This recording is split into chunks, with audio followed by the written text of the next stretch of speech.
ఫలితాల తరువాత పరిస్థితి ఏంటి? నివ్వురుగప్పిన నిప్పుల ఆంధ్రప్రదేశ్.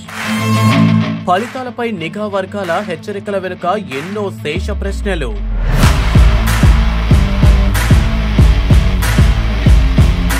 ఆంధ్రప్రదేశ్లో ఎన్నికల ఫలితాల తర్వాత పరిస్థితి ఎలా ఉండబోతోంది? పోలింగు సమయంలోనే పలు జిల్లాల్లో హింస చెలరేగిన నేపథ్యంలో కౌంటింగ్ తర్వాత ప్రశాంత వాతావరణం సాధ్యమవుతుందా?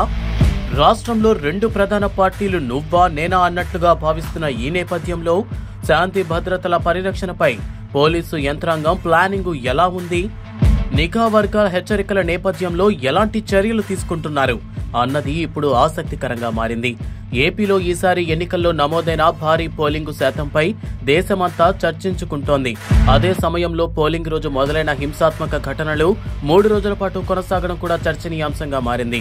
అయితే పోలింగు శాతం పెరగడానికి హింసాత్మక ఘటనలకు కూడా లింకు ఉందన్న చర్చ జరుగుతోంది.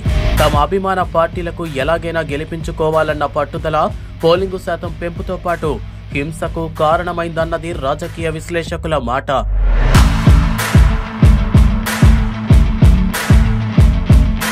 ముఖ్యంగా పల్నాడు, రాయలసీమ ప్రాంతాల్లో ఇన్నాళ్లు నివురుగప్పిన నిప్పులా ఉన్న రాజకీయాలు ఎన్నికల పోలింగు వేళ బహిర్గతమయ్యాయి. 5 ఏళ్లుగా తమను అనగదొక్కిన అధికార పార్టీ నేతల్ని టార్గెట్ చేస్తూ విపక్ష నాయకులు చెలరేగిపోయారు. అదే సమయంలో విపక్షం నుంచి ఎన్నికల్లో గట్టి పోటీ ఇచ్చిన నేతల్ని టార్గెట్ చేస్తూ అధికార పక్ష నేతలు కూడా రెచ్చిపోయారు. దీంతో పల్నాడుతో పాటు రాయలసీమలోని పలు ప్రాంతాల్లో ఘర్షణలు చెలరేగాయి. సహజంగానే వీటిని నిఘా వర్గాలు ఊహించలేదు.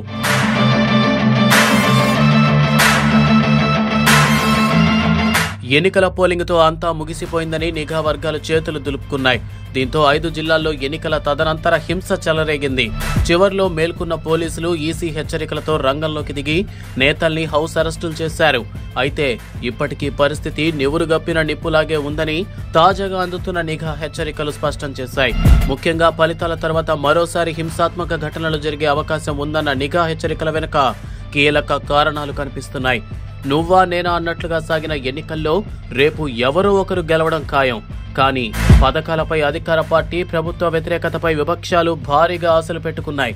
ఇందులో ఎక్కడైనా తేడా వచ్చి ఫలితాలపై ఆ ప్రభావం కనిపిస్తే మాత్రం ఏ పార్టీ నుంచి ఎలాంటి రియాక్షన్ ఉంటుందో ఊహించలేని పరిస్థితి. దీంతో ఈసారి నిఘా వర్గాలు అప్రమత్తంగా ఉన్నాయి. ఫలితాలకు ముందు కూడా అవాంఛనీయ ఘటనలు జరగవచ్చని పోలీసు వర్గాలు అంచనా వేస్తున్నారు.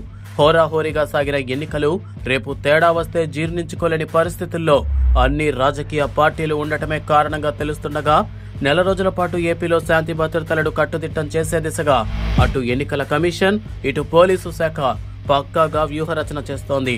చివరికి పరిస్థితి ఎలా ఉంటుంది అన్నది కాలమే నిర్ణయించాల్సి ఉంది.